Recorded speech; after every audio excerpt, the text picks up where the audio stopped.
पान कूटा देवियो खरिया में धान छोड़ा पतर गारे खिया के मगहिया पान कूटा देवियो खरिया में धान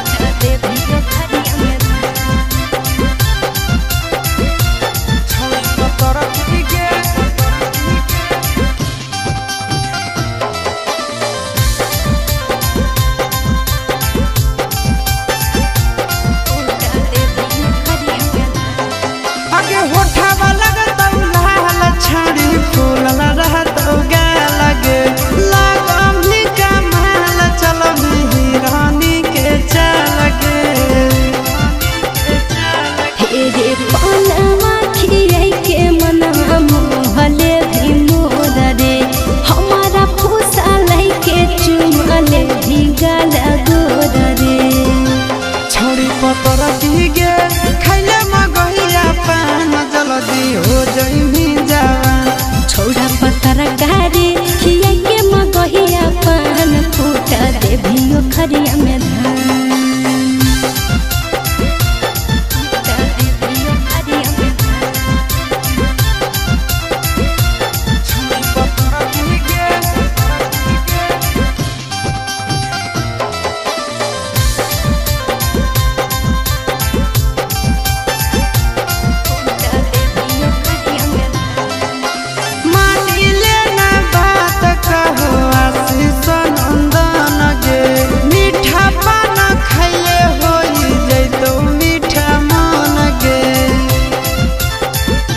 मीठा पान कही के खिलाई देवी जरा दारे चिंटू राजा मजा ले भी तो मरदारे छोड़ी पतर की गे खाइले मगहिया पान जल्दी हो जइनी जावा